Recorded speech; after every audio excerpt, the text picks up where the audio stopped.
Shalom, bienvenido a la Parashá Miketz. La porción de la Torah Génesis 41, 44 al 17, Haftará, Primera Reyes 3:15 al 4:1 y la Besorot Lucas 24, 13, 29. Esta es la historia de un hombre que lo perdonó todo para salvarlo todo. Perdonó a sus hermanos, perdonó a su encarcelamiento en Egipto. Él logró reponerse espiritualmente y mentalmente para seguir el plan de Hashem. Joseph salió de Israel o de la tierra donde vivían sus hermanos, su padre, salió como esclavo de los gentiles, agobiado. Esto era necesario para que al final salvara a toda su familia de la hambruna.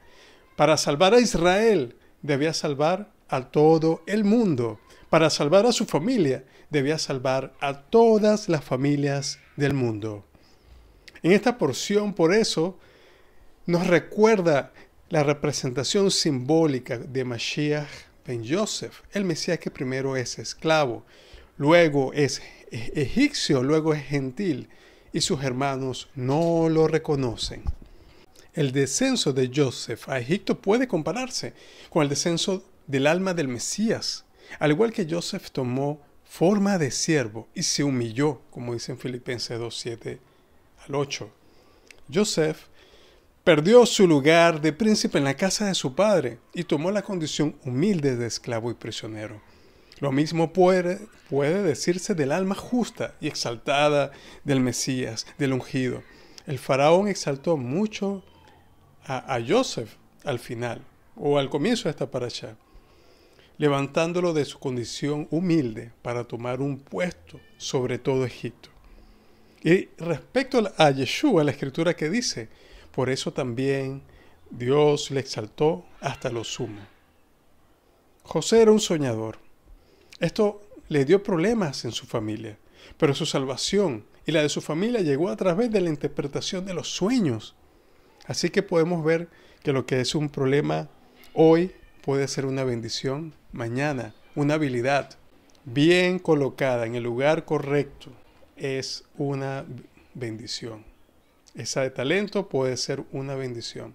Nadie más tuvo la confianza, la experiencia o la temeridad para ayudar al faraón a comprender su confusión interior. Y fíjese que se dice que en Egipto estaba prohibido soñar. Estaban viviendo bajo un estado donde no se podía cambiar nada, donde no se podía soñar, pensar más allá. Y en cambio el faraón tuvo un sueño. Y el faraón dijo a José, he tenido un sueño, pero nadie puede interpretarlo. Ahora, he oído decir de ti que escuchas en un sueño, Tishma Halon, es decir, su significado, en Génesis 41:15. Rápidamente se corrió la voz sobre las habilidades de José. El solo hecho de escuchar un sueño reveló su significado. Rashi se centra en el verbo oír, escuchar, traduciéndolo como prestar atención. La palabra implica más que una simple audición, sugiere escuchar para comprender. Rashi cita otros dos textos que de prueba para respaldar su lectura, como Génesis 42:23 y Deuteronomio 28:49. También Sefor nos sugiere que José no adivinó ni especuló, sino que pensó cuidadosamente sobre las palabras de Faraón, el contexto en el cual fueron dichas y su importancia y significado más amplios. José interpretó el sueño de Faraón a escala económica nacional, pensando en el sueño, políticamente más que personalmente, y de la influencia que tendría la revelación en este sueño. El talento de Joseph es similar a otra historia que aparece también en otro tiempo, en Nabucodonosor y Daniel. El capítulo 4 del libro de Daniel comienza con Nabucodonosor en un estado similar al del faraón, de confusión y miedo. Dice en Daniel 4, 2 al 3, dice, entonces tuve un sueño que me espantó, dice el Nabucodonosor. Y las fantasías sobre mi cama y las visiones de mi cabeza me turbaron.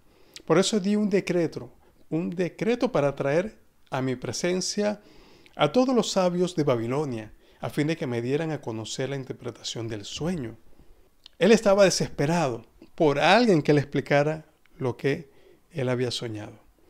Cuando ninguno de sus intérpretes de sueños, magos o exorcistas pudieron ayudarlo, se dirigió a Daniel y lo consideró una persona de profunda inteligencia e intuición.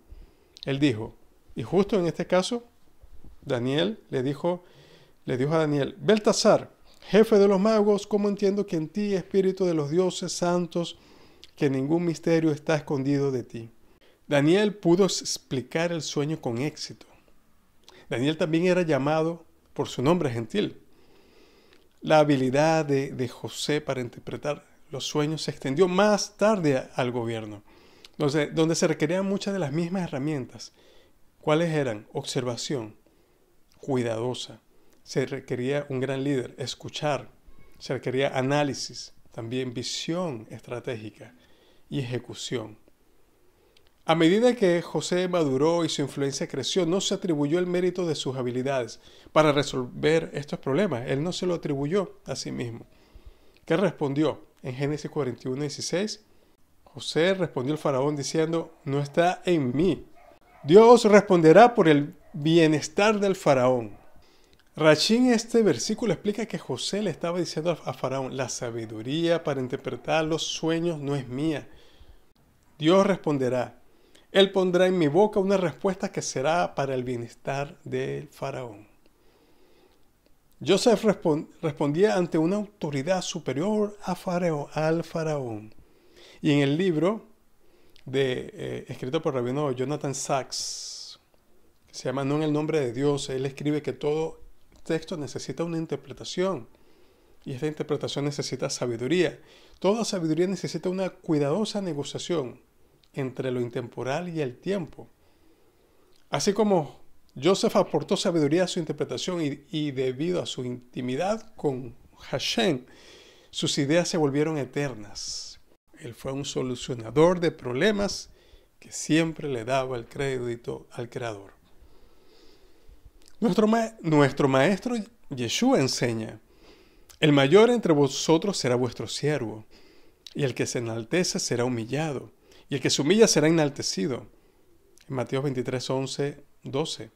En el reino de los cielos los que bajan deben subir, como la vida de Joseph se ilustra este principio.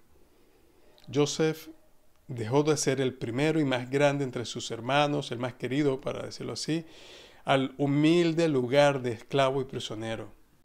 El faraón le dio a José autoridad sobre todo Egipto y le prodigó y le dio muchos regalos. Y le dijo: tú estarás a cargo de mi casa y todo mi pueblo será gobernado bajo tus órdenes. Solamente en el trono seré yo superior a ti. Génesis 41:40. El repentino cambio de las circunstancias de José lo compensó por los años de desgracia que había sufrido, sí, desde que sus hermanos lo vendieron en Egipto, a Egipto, o se lo llevaron a Egipto.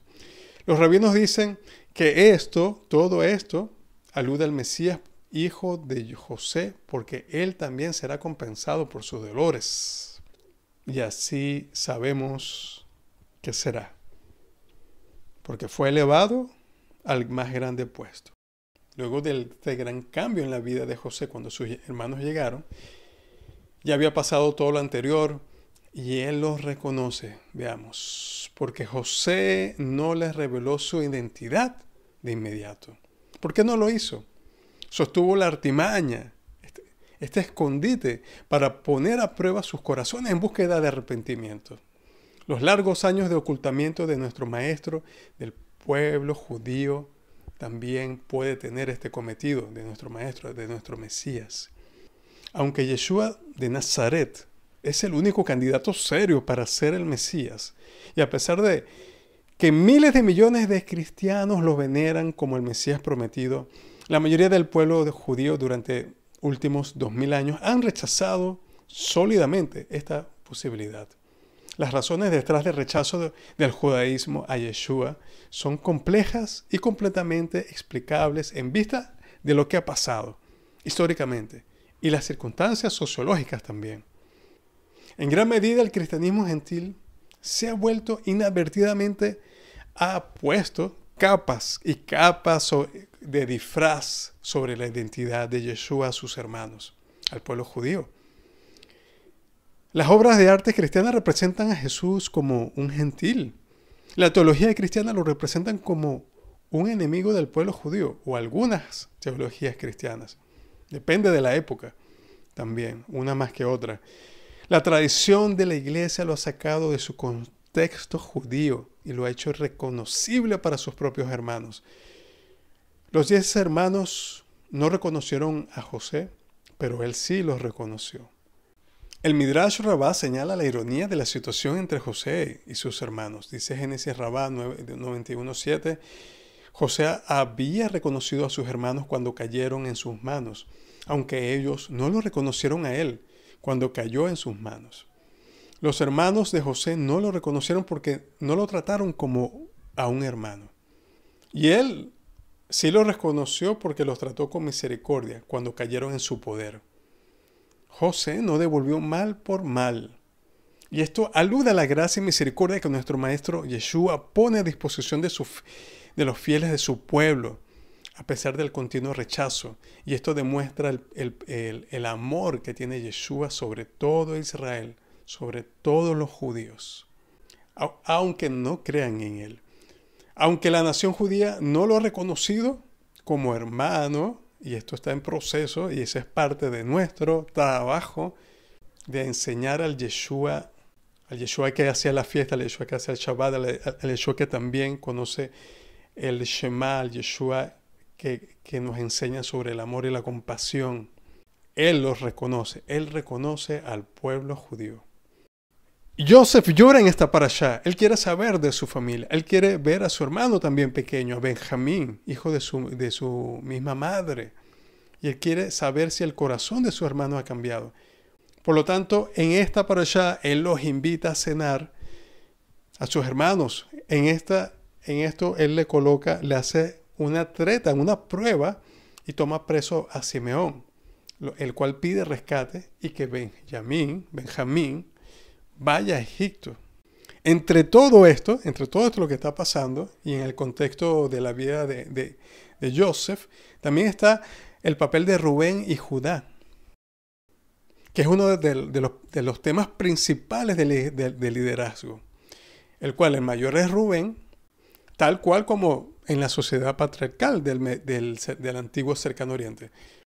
Rubén era el heredero natural. Y Rubén trata de desempeñar este cargo de hermano mayor cuando intenta salvar a José de sus celosos hermanos, en Génesis 37, 21, 22, que no le quitemos la vida. Y Rubén añadió, no derramen sangre, escúchenlo, échenlo en esta cisterna que está en el desierto, pero no pongan la mano sobre él. Sin embargo, con el tiempo Rubén es marginado por otros 2 hermanos, que es Judá y José. Se nos dice que José era el hijo favorito de Jacob porque era hijo de su vejez. Su comportamiento hacia sus hermanos se convierte en un tema central de la historia también. Por otro lado, también el liderazgo de Judá aparece por primera vez cuando, después de Rubén, convence a sus hermanos de vender a José en lugar de matarlo, dejarlo morir en el hoyo, allí. Por otra parte, tras el fracaso de Rubén de convencer a Jacob, aquí llamado Israel, de enviar a Benjamín con ellos a Egipto, es Judá quien interviene con éxito. Entonces Judá le dice a Israel su padre, deja ir al muchacho conmigo, a Benjamín, así nos levantaremos e iremos para que vivamos y no muramos nosotros, tú y nuestros hijos pequeños. Lo importante que es la familia dentro de Israel. En este momento, Rubén ya no es el factor en la historia. Se ha convertido en una lucha, podemos decir, entre Judá y José, por el destino del joven Benjamín. En este momento la parashá. Y vamos a colocarlo en esta parashá porque muchos saben lo que sucede más adelante. Pero la tensión de esta parashá es bastante grande. Y esto es lo que se refleja en todos estos argumentos que aparecen en esta porción. Vemos a un Israel sufriendo por la pérdida de su esposa Raquel, que ya había sufrido por la pérdida de su esposa. También sufriendo por la pérdida de su hijo José, que no podía imaginarse perder a Benjamín. Algo que a Israel le puede doler grandemente. Una de las grandes cosas que le duele a Israel es la pérdida hasta del más pequeño. Y eso lo podemos ver en lo ocurrido el 7 de octubre también. La pérdida de los más pequeños y el clamor que se tiene por defender, por cuidar, por rescatar a los más pequeños, al secuestrado más pequeño también, como al más grande. Pero ese es el gran dolor que lo vemos desde los tiempos antiguos. En Génesis 42:36 dice: ustedes me están privando de mis hijos. José ya no está con nosotros, ni Simeón tampoco. Ahora se quieren llevar a Benjamín. Contra mí son todas estas cosas. Sabemos que Israel siente mucho dolor como padre cuando uno de sus hijos pequeños son puestos en peligro. Y en estas situaciones no es fácil dejarse de preocupar. Él no tenía otra opción. Según Rashi, después de que Jacob hizo todo lo que pudo al proporcionar regalos a sus hijos para que lo llevaran a Egipto, dijo: ahora no os falta nada más que la oración. Yo oraré por vosotros. Cuando hayamos hecho todo lo que podamos, debemos hacer como Jacob y convertir nuestras preocupaciones en oraciones. En el texto de la Torá se dice y se reza, en Génesis 43:1 dice que el Dios Todopoderoso le conceda hallar misericordia delante de aquel hombre y libere a sus otros hermanos y a Benjamín. Y si yo he de ser privado de mis hijos, que lo sea. Esta es una de las pocas parashot, de las pocas porciones donde se cierra sin haber culminado el desenlace. Termina con un Joseph que continúa ocultando su identidad de sus hermanos. Continúa con un hijo preso, el otro muerto, y teniendo que enviar a tu más pequeño a la batalla, a una situación que tú no sabes. Se parece mucho a la situación que enfrenta hoy en día Israel. Nuestro trabajo es saber también, es reconocer que Hashem tiene el control sobre todo esto. Tenemos que continuar orando y pidiendo a Hashem y haciendo nuestra labor, que el conocimiento de la verdad de Yeshua, de quién es una de las principales soluciones al antisemitismo. Decirle a nuestros hermanos cristianos en las iglesias: sí, Yeshua es Rey de Israel y también es Rey del mundo, que pueda pronto ser revelado a todas las naciones como tal lo que es Él. Esto es el mensaje de Shalom. Este es el mensaje de la verdad, este es el mensaje del clamor. Y así termina la parashá. Se envía, no se cierra esta situación. Jacob está a la expectativa, Israel está a la expectativa. Entonces estamos en esta misma situación, si podríamos decirlo, profética. Pero sí sabemos el desenlace. Sabemos que el desenlace, Yeshua, que Joseph se les revela a sus hermanos. Él los perdona claramente y sus hermanos lo aceptan como su rey, como enviado del faraón también. Él viene y manda a buscar a toda la familia. Sabemos que así continúa la historia y en este momento debemos saber que hay que tener esperanza con lo que está pasando también en Israel para que el Señor pueda ver y pueda obrar a favor de todos los inocentes, de todos los que están secuestrados. Los pueda liberar tu Señor, que tú liberas a todos los presos y liberas a los secuestrados, Padre, en el nombre de Yeshua. Amén.